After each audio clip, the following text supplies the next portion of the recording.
Isaiah. Legs comfortably wrapped around a wooden post, I leaned forward to gaze out over Fairlake.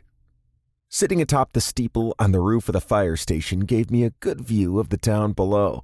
It was the tallest building around, since the small town wasn't exactly known for its towering skyscrapers, which meant I had a positively breathtaking view. The sun was already rising, pushing away the darkness and filling the sky with an aura of red and pink. I adjusted my position as a warm breeze blew past me. Taking a sip from my coffee, I smiled as I listened to the birds continue the song they'd started an hour before human eyes could even see the sun beginning to peek over the horizon. "Hey, Isaiah, you up there?" A shout came from below. I peered over the edge to find Zach standing in front of the fire station, a bushy brow cocked as he caught sight of me. Smiling, I waved to signal I could hear him. "You know the chief is going to have your ass if he catches you up there again," Zach called with a shake of his head. "Chief doesn't come in for a couple more hours," I informed him. "I made sure to check. Yeah, well, he just texted to say he was coming in early to deal with a couple of things, which you'd know if you had your phone," Zach said. "Oh, crap," I muttered, putting the top on the thermos so it wouldn't spill on my way down. "I should probably come down. Huh. Well, if you don't want him to see you on the way over, yeah.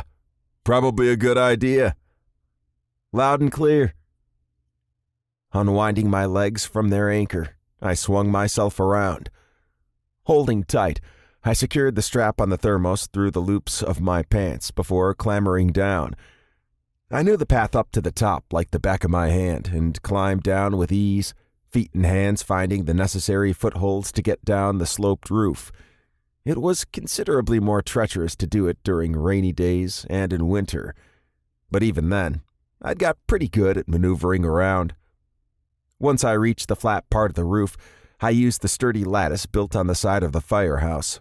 The chief had decided it was a good idea to give us all something to do whenever we weren't out on a call, which in a small town like Fairlake was pretty often, which meant using the patch of dirt beside the fire station as a garden. It was growing pretty well now it was early summer, and I was careful not to tread on anything as my feet hit the soil and I stepped away. Zach was waiting for me when I rounded the building, already shaking his head.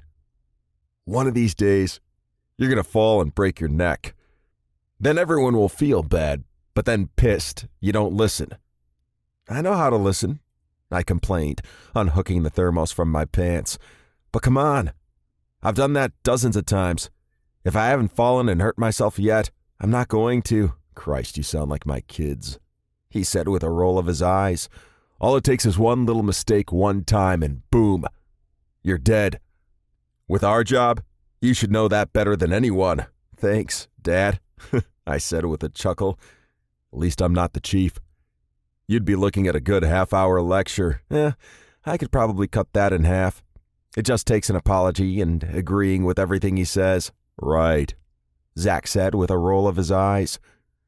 "And the fact that you can pull off a sad face that would make Bambi green with envy has nothing to do with it."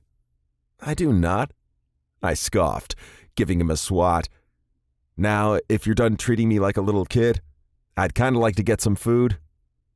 If I had to list my favorite reasons for working at the fire station, the food would definitely make the top 5. Someone on shift always knew how to cook, which guaranteed no matter who was assigned to it, the food was bound to be delicious. Zach rolled his eyes once more. "Fine. I made some stew last night. Should still be bubbling away in the pot." "Ooh."